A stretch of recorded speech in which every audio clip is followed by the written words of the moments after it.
Listen, you f***ing bird. Maybe the current gen consoles are underpowered. Or maybe we stayed in the cross generation for too long. I don't know. Maybe you have the answers. But you're not a real bird, so of course you don't. On this episode of Review Tech USA. Skip it up and that up. So Lords of the Fallen is kind of a sequel to a Souls-like clone that came out in 2014 that wasn't really good. It's kind of strange that it's getting a sequel, but whatever. It's running on Unreal Engine 5. It is a current gen only game. Hallelujah. But there's an interesting caveat to that, which concerns me, and it's not the only game that this is happening with, that it's running just at 1440p and 1080p, depending on which mode you use, whether it be quality mode or performance mode. This comes from WCCFtech.com. I'll read it to you, then we'll discuss. During a recent Lords of the Fallen preview event, WCCF Tech's Kai Powell went hands-on with the upcoming Souls-like game developed by Hexworks and published by CI Games. Following the play session, he also talked with Lords of the Fallen creative director Cesar Virtuoso and executive producer Saul Gascon. I believe I'm saying the executive producer's name right anyway. During the lengthy conversation, Kai extracted the technical details about the game's performance and quality modes on the PS5 and Xbox Series S and X. On both consoles, we offer performance and quality modes. The performance mode goes at 60 frames per second at 1080p resolution, upscaled to 4K, which is kind of the standard in the industry.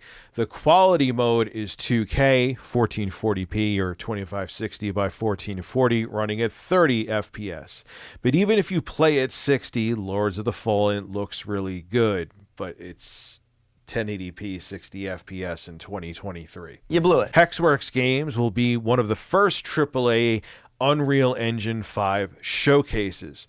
During the interview, the developers highlighted the significant advancements enabled by Epic's latest version of Unreal Engine, and they go on to talk about Lumen for lighting, and that's pretty much it. That's mostly what the rest of the conversation was. This generation is so bizarre. For example, I keep forgetting the name, Armored Core 6, which I can't wait to play, which I never thought I'd be excited to play a mech game, but I'm now a big From Software fanboy due to my love for Elden Ring and Souls games, so I can't wait for that. But point being, that's cross-generation still. We are still getting cross-generation games in 2023. 3 years. Almost 3 years after the current generation of consoles launched. And now that we're deep into this generation and we're finally slowly starting to let go of the PlayStation 4 and Xbox One, I feel like we missed that window where we could have taken advantage of the hardware enough that we would have seen the boost in visuals and performance, which we have. There's games that run at 120 FPS and look like Demon's Souls Remake looks absolutely amazing. Ratchet and Clank Rift Apart. Ratchet and Crank, that sounds like I'm talking about a porn, but Ratchet and Clank Rift Apart, I know it's on PC as well now, is definitely a current generation game. I cannot see it having those visual fidelity on the 8th gen consoles. But those have been like the exceptions, not the rule. A lot of games have been cross-gen and they've just slapped on prettier textures and higher frame rates on the current gen version as opposed to the 8th gen version. So I feel like the consoles, when they came out of the gate in 2020, were very adequate, okay, or at least adequate enough. Whereas, you know, when the 8th generation consoles launched, the CPUs in them were hot garbage. Even in the PS4 and Xbox One X, those were just overclocked versions of the same CPUs. Those were garbage too. I feel like the 8th gen, those consoles launched underpowered, especially the Xbox One. This generation, you know, from at least what the specs were, I didn't feel that way. You know, I'm not a software or hardware engineer, so maybe I was wrong, but a lot of other people in the industry seem to echo and say the same thing. But now I'm seeing games, where other examples I have here. Well, granted, Forspoken is a piece of crap, but it runs with a dynamic resolution, and it could go down to 720p. And they use FSR2 reconstruction. I mean, again, that game is garbage. Who cares? But 720p in 2023? Seriously? That all rhymed.